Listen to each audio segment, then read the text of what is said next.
Good afternoon. I'm Mark Greenfield, and as chairman of the Associated Student Speakers Program, I'd like to welcome you to the second program of the quarter in our noon lecture series. Today's guest is the Presidential Director of Communications, Herbert Klein.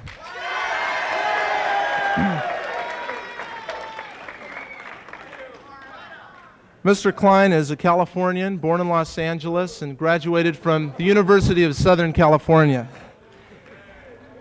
After college, he went into newspaper writing, becoming the Washington correspondent for the San Diego Union in 1950. Later, he became chief editorial writer, associate editor, and finally editor in 1959. At the same time, he served as publicity director for the Nixon-Eisenhower campaign in 1955 and press secretary for President Nixon in the California governor's race in 1962.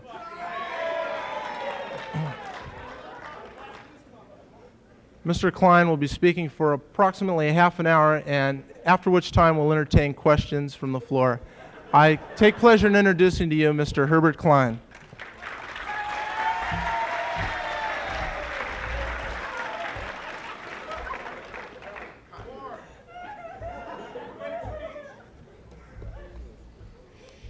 Thank you very much, Mark.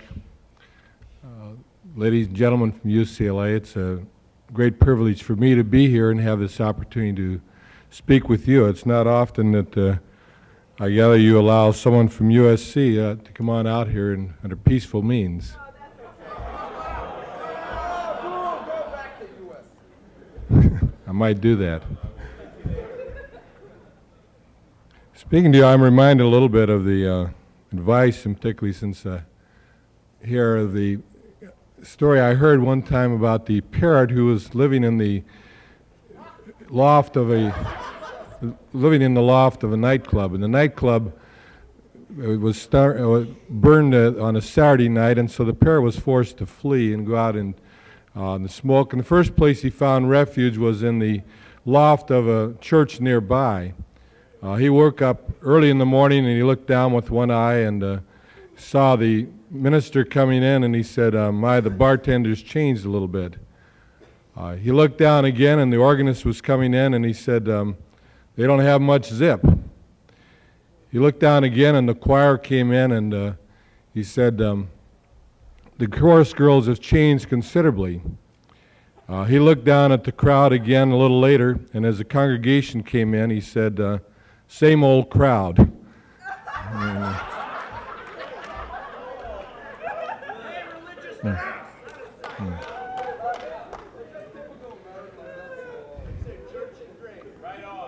I'd like to speak to you a little bit today, as I said, in terms of the challenges of the 70s, and I'd be happy to go to some of the questions you may have.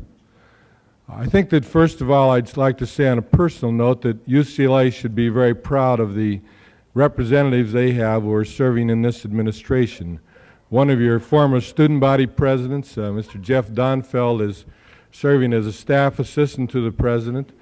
Former student body vice president, Larry Higbee, is serving in the same capacity. Two of the top men as assistants to the president are among your alumni, one who's a former president of the UCLA alumni, Mr. Bob Haldeman, and of course the other one is Mr. John Ehrlichman. So I think that you're well represented in terms of those who are here serving in the administration and who have gone through the student bodies such as you have here today. When you look at the challenges of the 70s, it's a time when I think that we need to reevaluate, and many of you in going through the university, many of you in the thoughts you have certainly called for all types of reevaluation as to how do we face the problems, how do we face the challenges of a very, very complex world, a world in which we have greater complexity than this nation has ever known before. No event involved in I'd like to mention that I was invited here to speak, and I'd be happy to get your comments and questions when I get through. Thank you.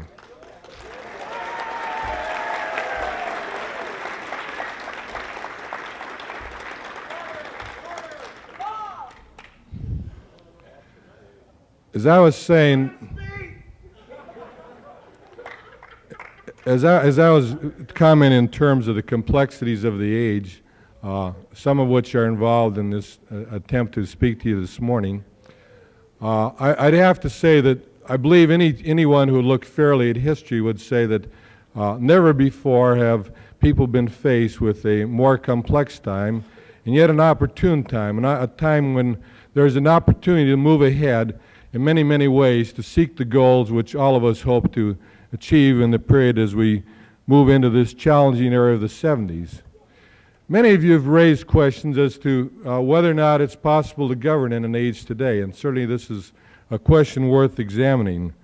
Peter Drucker, for example, who I think is an outstanding student of the process, says that modern government is almost ungovernable.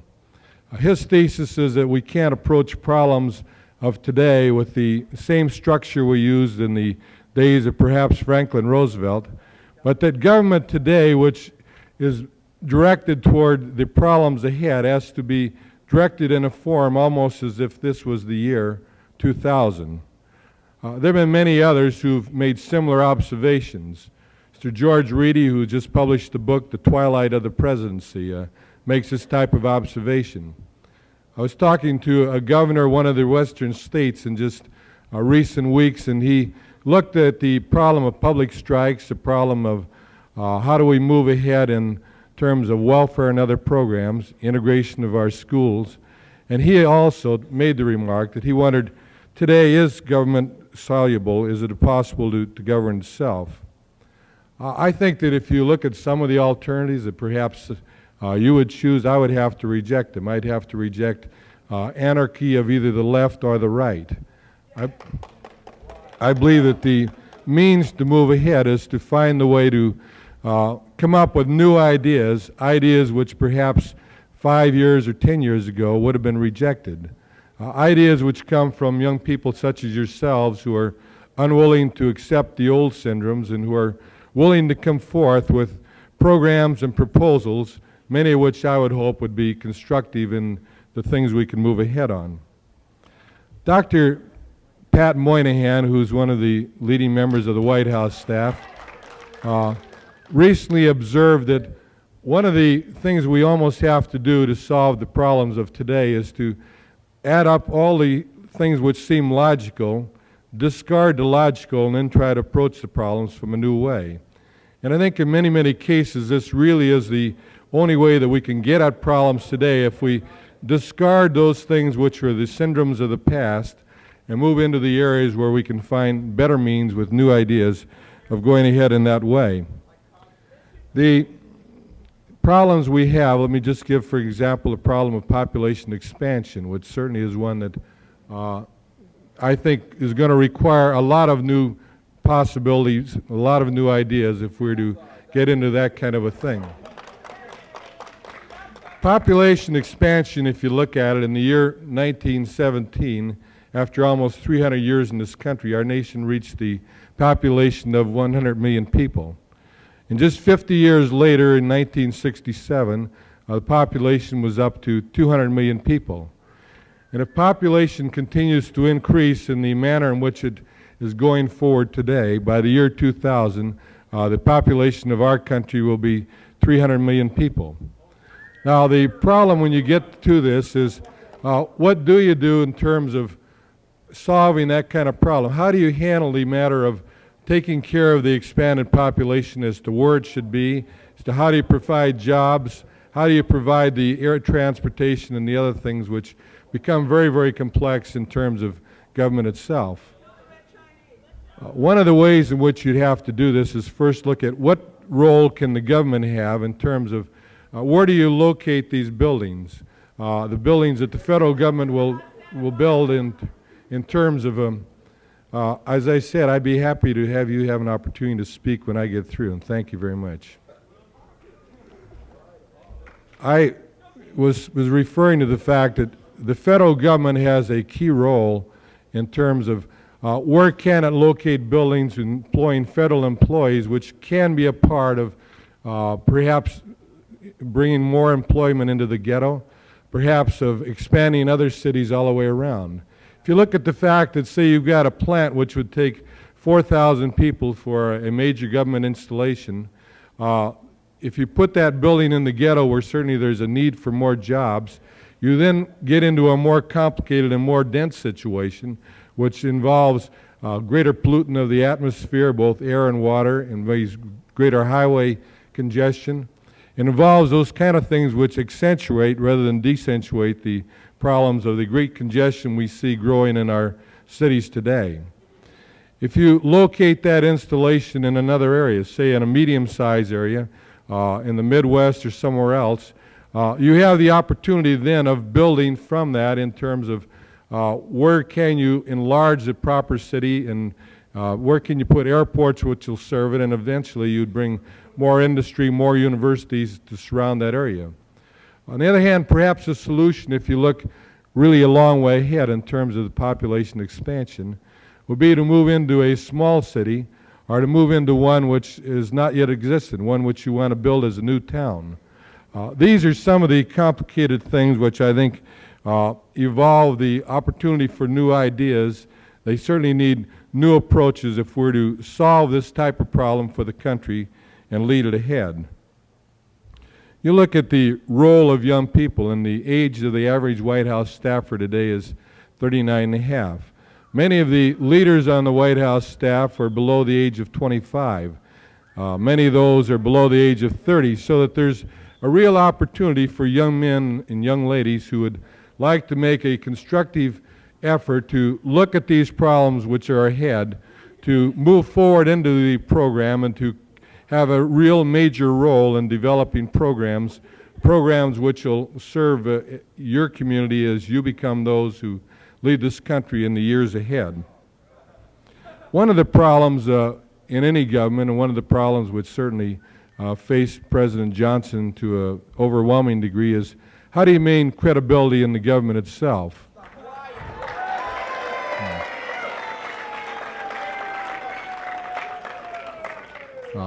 Our answer to the young man says stop lying. I would agree.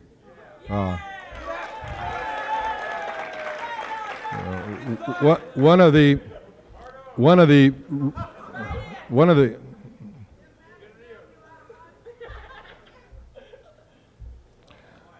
things which we lead into is one of, in terms of credibility, is to follow a rule that you don't promise what you can't deliver. This means in putting stress on deed instead of fancy political speech. There are many other things, though, I think are important in terms of providing the American public with information which is essential if it's to have the opportunity to make a judgment in elections each 2 and 4 years, to send to Congress and send to the executive branch those who can best serve them. Part of this is done in terms of getting additional facts to the American people, and certainly that is part of the program which we have, one of trying to work to appear in places such as this, to appear in other cities across the country, not only to provide information and to answer questions, but to have a two-way dialogue with the American people.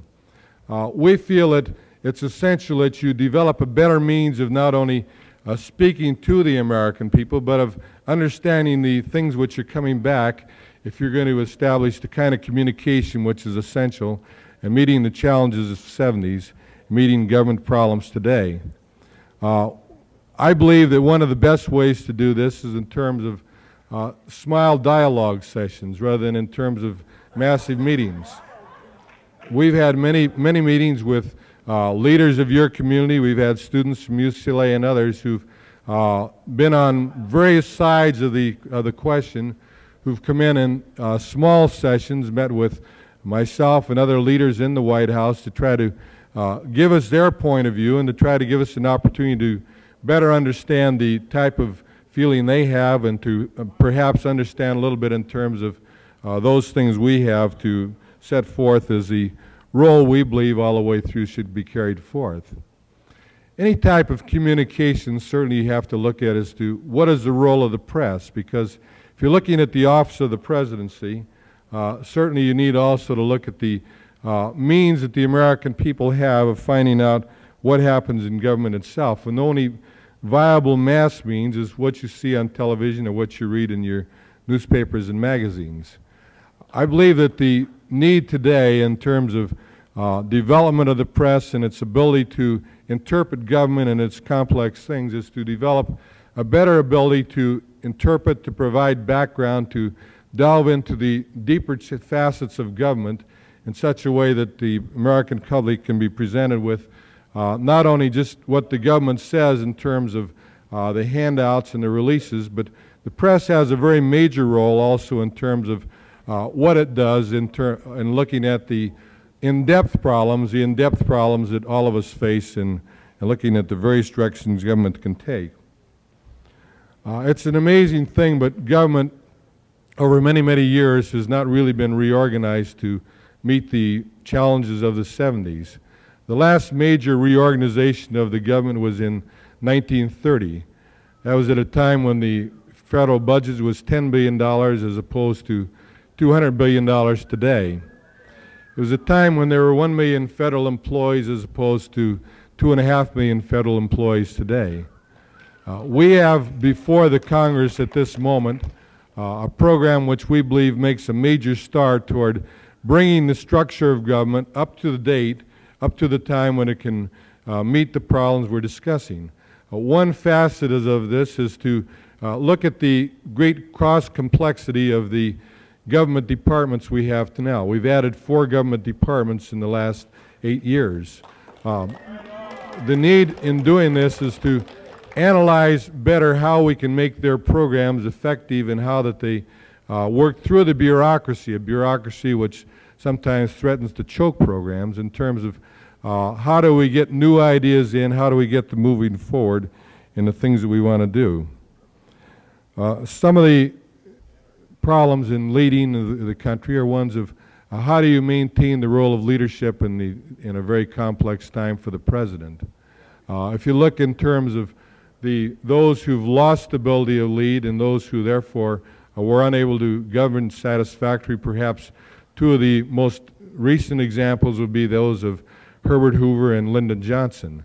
When they lost the ability to lead, when they lost the popular support of the American people, it made their role in trying to lead government much more difficult.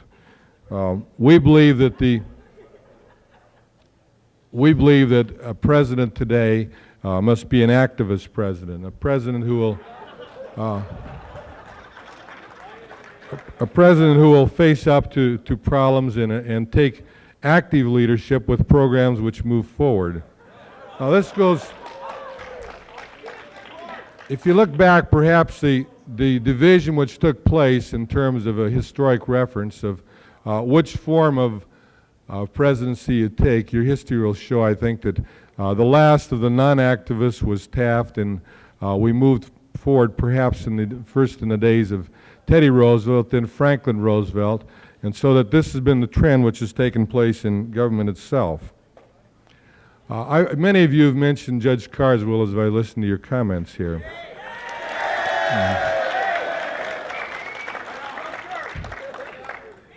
I'd be happy to answer other questions when we get it, but I might just say in terms of presidential leadership.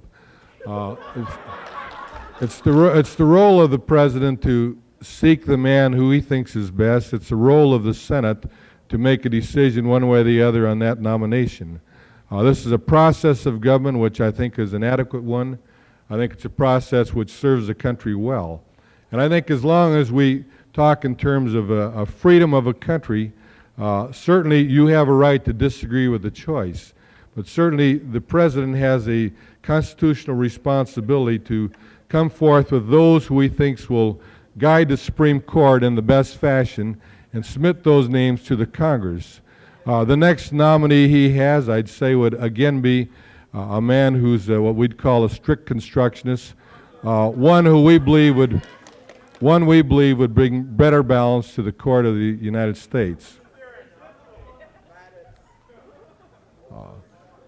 Many of you are also concerned, I'm sure, with the overall problems of the environment itself, and certainly this is an area in which you've lived in Los Angeles too long.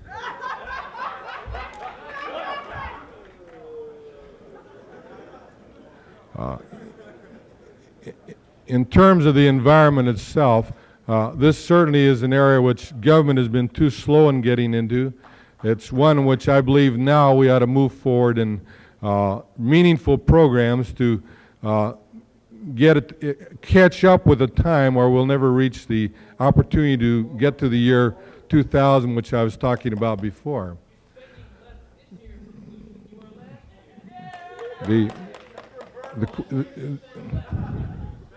I said I'd be happy to have questions like that a little later, but I'd be glad to answer that one right now. Young man says we're spending less this year than last year. The answer is that the facts he have are not correct. $600 million additional have been appropriated, which will be expended by the end of this fiscal year.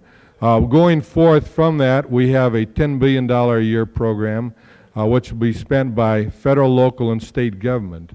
The program, I think, that revolves to really get into the problems of the environment not only requires a massive federal funding, but it also requires that we get into a type of a situation where we are willing at our own local basis, willing in our own local government, willing as you as individuals to take the responsibility to look at what you can do in your own community.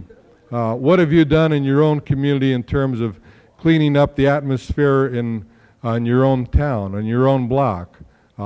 Atmosphere is one which can be done on a massive federal level, but it also requires a lot of work in terms of those of you who are willing to direct your entities in a constructive way to look at the problems that you can get at, because federal government isn't going to solve all these problems. Neither is local government. It's going to require the partnership of the federal government, of local government, of individuals such as yourself, and certainly it's going to amount to a massive infusion of money from private enterprise to cut off the massive infusions in both the air and the water which flow from our plants today. The need, I think, if you look ahead, there's a great deal of enthusiasm as to what will we do now on the environment itself. The problem is, what will we do in 2 and 4 years from now? Will those of you who are very enthusiastic in directing many energies toward Earth Day and others in the year 1970, will you have the same enthusiasm in the year 1973 or 1974 or 1975? This is when the real test will take place, because you then will be out in the community. It'll be you who have to pay additional taxes if new sewer plants are to be built.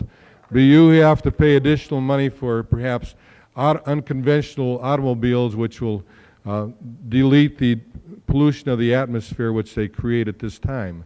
I believe we should, but I believe that it'll take a long-range amount of enthusiasm from energetic leaders and student bodies and other leaders from other areas if we're to get at these problems at that time. Let me touch on 2 other problems and then we'll go ahead to your questions. I'm sure that a lot of you are concerned as to what federal programs today are doing enough to help us to raise the standards of those in the black community.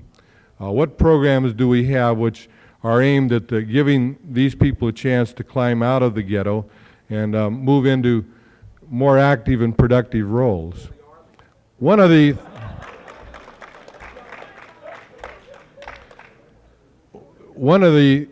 factors I mentioned earlier is that we believe that the way to work in any area is through deeds, not through words. The way to work in this is to work through various programs which apply in particular to the black community, but certainly which apply to all segments of the American economy. Take, for example, the Family Assistance Program, which is now before the House of Representatives this week. This is a program which rejects the welfare problems of the 1932 era as ones which were solved by welfare as we knew it then, but which looks to the problems of today, where we have a syndrome of more and more welfare families unable to climb out of the ghetto and unable to go from one generation to another in improving their own rank. If we're to give these people an opportunity to climb out, to improve their own status, we need a program such as this in Family Assistance, which provides work incentives, provides the training which is necessary to enable these people to improve their own lot, provides for massive manpower training and for even daycare centers and others for mothers who would like the opportunity to learn how to have a skill which would enable them to make their own way.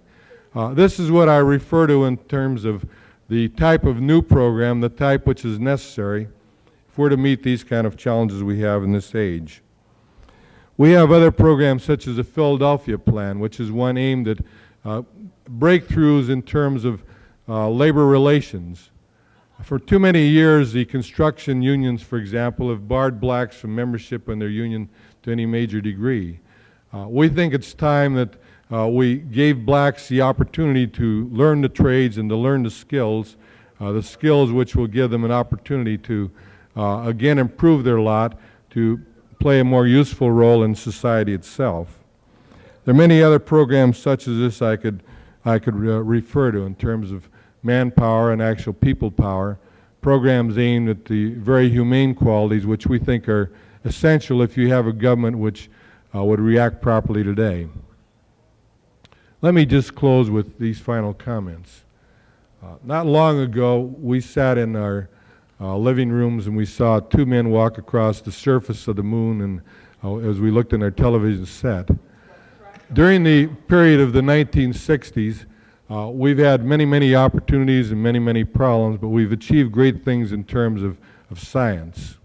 We've achieved goals in terms of life beneath the sea, life above the space. We've achieved goals in terms of learning about medicine in a way which 10 years ago people would have thought impossible. The reason we were able to do this is because we set goals which were high. We set national goals, and we moved massively to reach those goals. We're faced again as we go into the decade of the 70s with this kind of a challenge. There's not much question that in the decade of the 70s, the income of the nation will reach perhaps 50% higher than it is today. But the question is, will you be 50% happier? Will you be 50% better off if you reach this? My answer is that you will not be unless we set the kind of goals which I believe can be attained with a major effort by all those involved. I'm talking about believing that we can achieve peace. I'm talking about believing and working that we can achieve understanding among all people. I'm talking about believing in equal education for all and working to achieve it. I'm talking about better manpower opportunities and job opportunities for all people regardless of race or creed. These are standards we are nowhere near reaching today. They are standards which are attainable if you will put your energies, put your efforts behind these things as you go along. I respect the role of students to have the right to dissent. I think that they should. I believe also that if you're to have a government which is forceful, all of the people should look really in two ways. One is, the way is to, how do you help us achieve those goals, and the goals I referred to are high. The other is, how do you also help us to watch the trail so that you never lose sight of the fact that you have to have your feet on the ground. I think that this is the way that you have to do. Let me summarize this to just quote the words of Neil Armstrong as he addressed the Congress of the United States.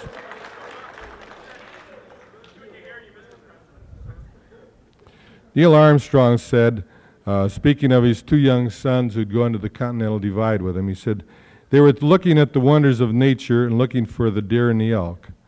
In their enthusiasm for the view, they frequently stumbled on the rocky trail. But when they looked only to their footing, they did not see the elk. To those of us who've advocated looking high, we owe our sincere gratitude. Those of you who have been honest critics, we also thank. For you have reminded us that we dare not forget to watch the trail. My point is that we should never forget to look high, but we need critics also who will remind us to watch the rocky trail. Thank you very much.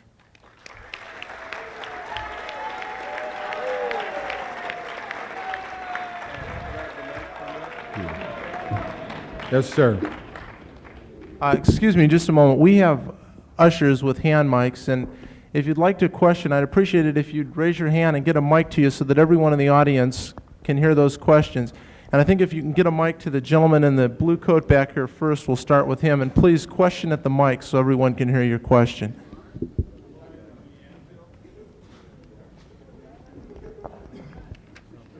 Mr. Klein, is the nomination of men like Judge Carswell to the Supreme Court consistent with the achievement of the goals that you outlined?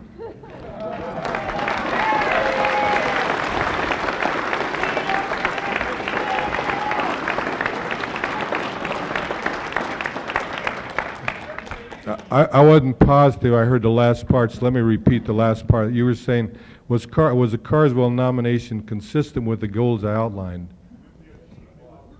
With the achievement of the goals I outlined? I believe it was. I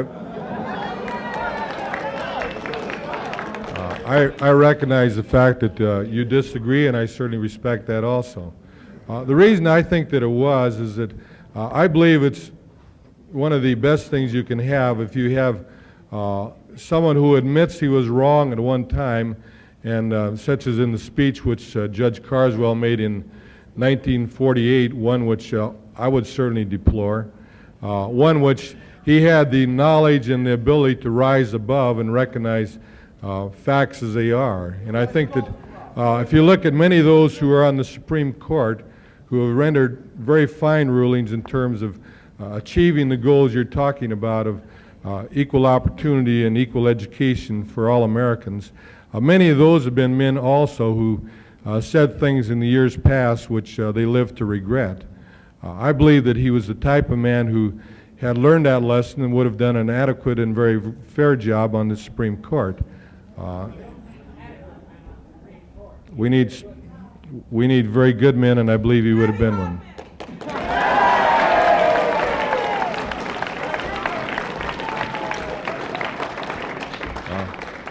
If you'd like to send your nominations in, well, you can mail them in to me. And then if you're available, well, let us know. Yes, sir. Yesterday was a defeat for the president. Surely it was a victory for the American people.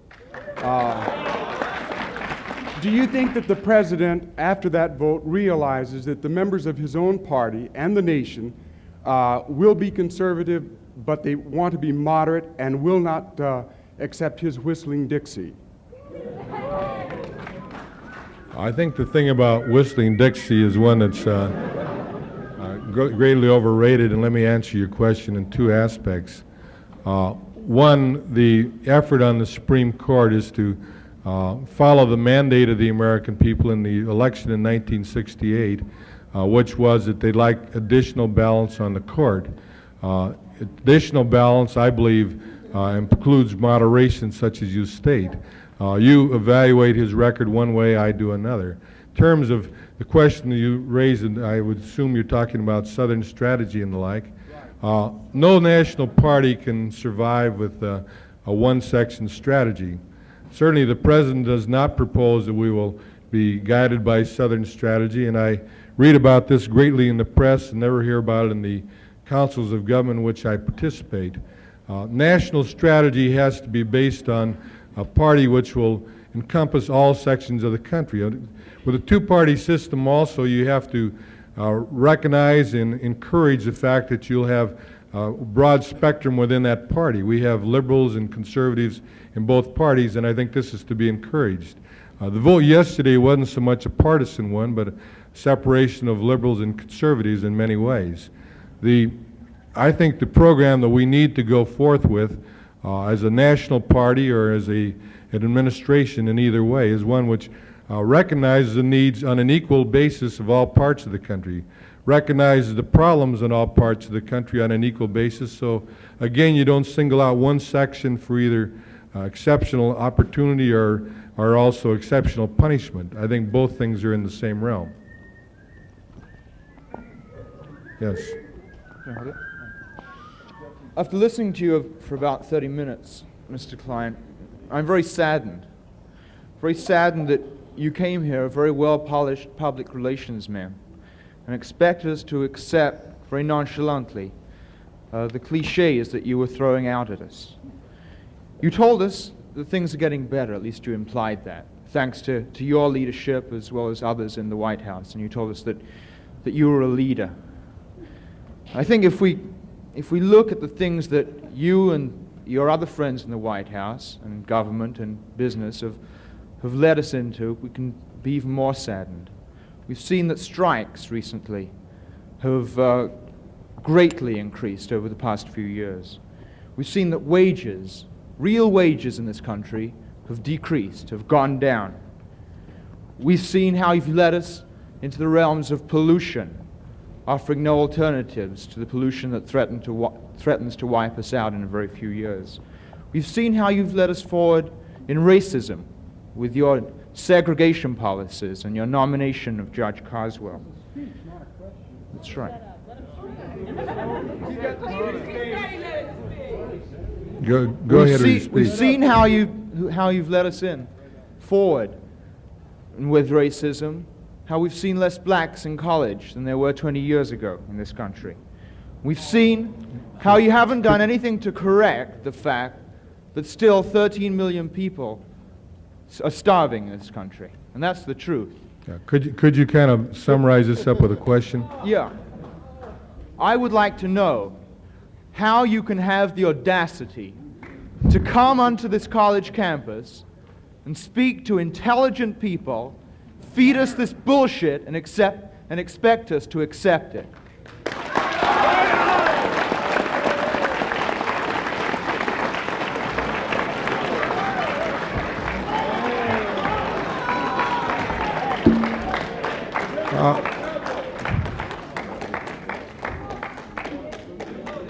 First of all, I'd have to say, in answer to the question and in answer to the response, that I also think that intelligent people respect others and have the right to speak back to them.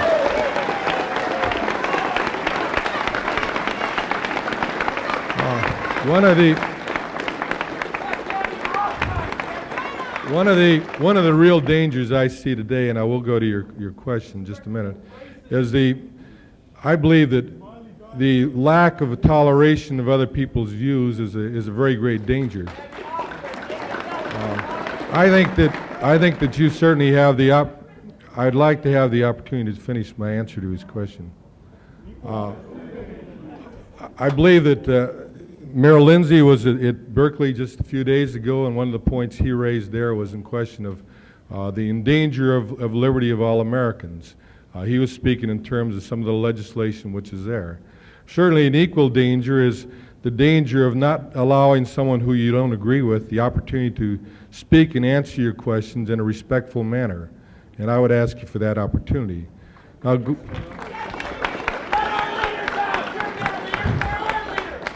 going back to the comments which this young man has raised. First of all, I'd have to say that I believe that perhaps when I was in college also that I felt that the sins of one generation or two generations perhaps rested on one or two people to whom you're speaking. I think you ought to recognize the fact that over a period of years, a number of us have disagreed with many of the policies which have led to some of the very problems that you raise.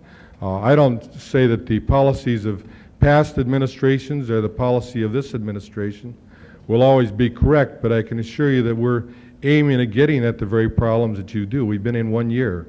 Problems you raised have been growing for year after year, and you mentioned the problem of pollution. This is the first administration that's moved massively on that problem. We're getting going on it, and this is the kind of thing that you need. You mentioned the problem of racism, and certainly the progress which has been made against racism in the last 10 years has been the most remarkable progress that we've had in the history of the United States. There's a greater amount of equal opportunity in schools. I would disagree with your point of the number of blacks in colleges themselves. We have more blacks in, for example, in the government itself in positions of decision making in the administration than any previous administration. The gains of blacks, I think, are well on their way, and they need to be more. Now, if you want to get into another realistic area of what I think the central problem of the black community is. In this time, we need to find the way of improving their economic lot. The law now says they can go into a restaurant, or they can go to college, or they can go to a motel, but unless we can provide the opportunity for them and the training and the education for them to achieve the economic status to do this, we haven't gone far enough. These are the things that I believe in, and these are the things I think we need to move forward in now to get past the problems you raised of the past. Yes. Here. I think what we're really concerned with is your real intentions, and this is the fact that you have so many, this has to do with the fact that you have so many Madison Avenue men around the president. For instance, Mr. Haldeman, Mr. Ehrlichman, and yourself and other people who came straight from advertising agencies. And I'm very curious about your title, Director of Communications, since I think it's no part of the Nixon program to communicate except as specious pretense. And rather, I think your title should be Director of Image, because this seems to be me to be the main thrust of the Nixon attempt to communicate. Tokenism and symbolism. This idea of appointing people to a position and then having them resign because they realized that they were appointed only as a token. I'm speaking about a former head of the Small Business Administration, Mr. Clifford Alexander. People who have resigned because they realize that the Nixon administration is not serious about doing anything, but only serious about projecting an image. Why? Why do you have so many Madison Avenue people in your administration who merely want to project an image and a symbol? And why do you have to have Madison Avenue people? Are you really intent on doing something or just projecting an image? First, let me correct the facts, and then we'll answer the question. Mr. Haldeman comes from an advertising agency in Los Angeles, so he is from one. My background is that of a newspaper editor. I have never worked for an advertising agency. My job has been in the profession of journalism for the last 25 years. Mr. Ehrlichman is an attorney from Seattle. Mr. Alexander, who you referred to, did not head the Small Business Administration. That's headed by Hillary Sandel. Mr. Alexander was in the Equal Opportunities Commission. He was an appointee from the previous administration. I think if you find that the progress is going forward in that area. Now, to get to the central theme of your question, which I'd be glad to speak to, I don't believe that you'll find that image making is a principal concern at all. The principal concern is developing programs which approve the way through. If image making or this type of phony communication was our answer, we'd been doing a lot of things in making rash promises, for example, to the black community, where we have not done a very good job of communicating the deeds which we think we're doing. I would agree with you that we don't want a government that's all image. We want a government of substance. And I believe that if you look at the facts as to where the people come from, many from colleges and universities, such as Dr. Moynihan and Dr. Burns and others, you'll find that this is the direction, and I think that you'll find that this is the aim of the president. So are the president's 68. Yes. Sir, you spoke of the. Sir, you spoke of the you spoke of the credibility gap of the Johnson administration. It seems that the Nixon administration has had a little problem also with the Laotian Incident. You've also completely neglected Vietnam. Would you please comment on both these issues? In terms of the Laos, in terms of the Laos,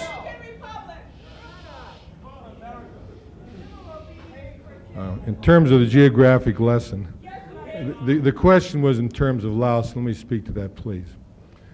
You asked about the credibility on Laos, and I'd be frank with you in two ways. One is there was a mistake made in terms of the information given the president, and so at the time he made his statement, he was not aware of the death of Captain Bush, who was one American individual. The fact of the matter is, though, that the United States has been involved in Laos since 1962. As President Nixon outlined in very great detail in his statement, he outlined our involvement where we've been, where we're going. And I think that the key thing here is that for the first time in 3 presidents, you had one who was willing to be candid with the American people and say, these are the number of people we have who are involved in this country. In terms of what we're doing in Laos, the aim is certainly not in any way to expand the war. The aim is to protect the flank of our men who are in Vietnam in terms of the run of supplies and men down the Ho Chi Minh Trail. You ask about Vietnam itself, and I'd say this. We are like you, we want the goal of peace. We want the goal of returning American men home. The President is moving actively in that direction, and you've seen the movement of American men back in this direction as rapidly as it's safe. I recognize you don't agree with the things I'm saying, but I think I ought to have the right to express my view too. I don't believe that any American generation all the way through has wanted war. No American generation has wanted killing. And certainly it's true of the one which is in power now.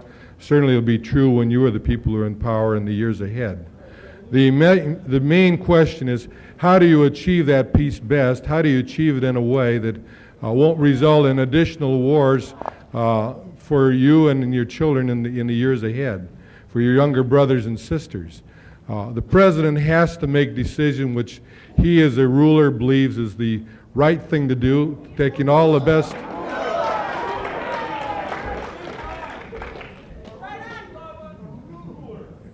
Anyone who is elected President of the United States is elected to direct the country. That's his mandate, and when the people feel it, he's elected to direct the country in the way he feels is best, and the people make a decision as to that in an election every 4 years, whether they approve or disapprove of the means that he followed.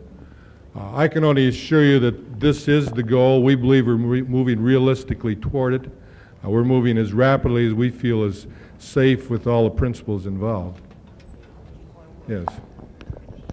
I'm in the theater arts area of the industry. I'm really not a student here, but I do, think that you have a great deal of courage coming in terms of tremendous setback for Nixon yesterday.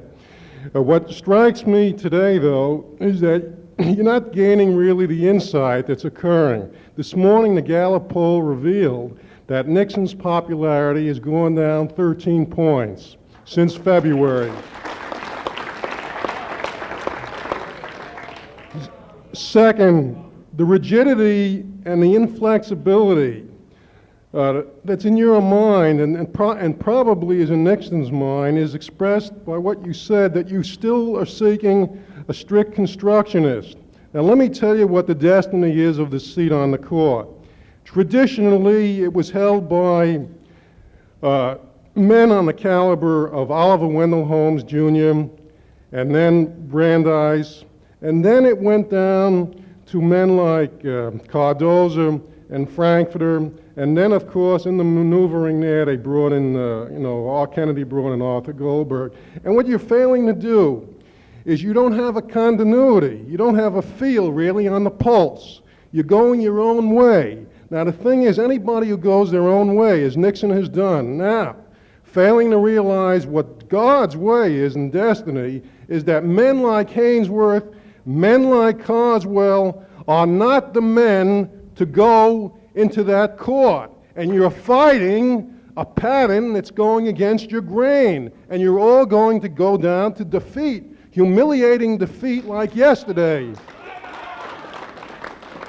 Unless you open up your cobwebs in your brain and be acceptable to not only the Southerners, the Northerners, these UCLA students, these people from Indiana, where he went out to a couple of months ago. You got to be receptive now to an international type of mind that's calling for tremendous action on a world global plane. And if you persist in this parochial limitation, you're going to go down to tremendous defeat, and this nation built on maybe the minds of 13 key men involving Jefferson and a few others like him, you'll carry it down to defeat also. All we want now is you to get up, wake up, see the way the tide is going, and move with it, and really bring in the leadership that you're talking about and exert it on the most powerful vein of all, and that's the soul of men. And you seemingly are not getting the tune. Get the message, Could you and give we'll me your all be able- question, please? The message is that simply this: open up your minds to the way the tune is going. Yesterday was humiliating for you. You brought in Maggie Smith on Tuesday night into the White House. You brought in the Kentucky freshman Republican Cook Monday night for 90 minutes. You try to twist him and persuade him, and Nixon sees that he can't do anything any longer with the members of his own party. So play along now with the theme, the way it's going. Really exert the leadership that you spoke about when you came here today, because it was a very brave act coming at this particular moment. I'll take one question if we had a question, then I'll go one other comment I'd like to make.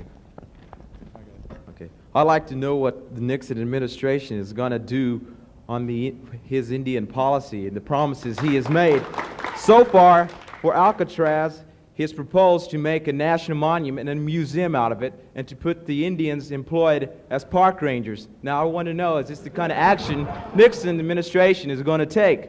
Because if it is, the Indians aren't going to stand for it. There's no question but that Indian affairs have been badly neglected over a long period of years. The Indian Affairs Bureau is one which is not responsive to the Indian people. We believe that there's a major need for reorganization of that bureau, and a study is underway which will result in that kind of reorganization. I think we need more emphasis on looking at the fact that many of the Indians are living in cities, need more emphasis on modern education, looking at other questions which you are raising, so that I can assure you, you're right in the past. This is the direction we're moving. Let me close, if I may. I answered his question. The question he's asking, what about Alcatraz? The question of Alcatraz is one which is being negotiated. It wouldn't be proper for me to prejudge what the negotiations will result in, and I think that's only fair. I would just say this, if I may. I believe that a lot can be accomplished between your generation and mine and others by helpful dialogue. I've spent time in quiet sessions with great numbers of students in small meetings. I went to Yale last week for the same purpose. I came here to have the opportunity to hear as well as to take. The only thing I would like to leave you with is this. I think that you have a lot of opportunity to express yourselves and to put your views into what direction government ought to take. I think also you'd miss the point of your education here if you don't also take the trouble to give other people an opportunity to express a view which is opposite yours. Thank you very much for inviting me here.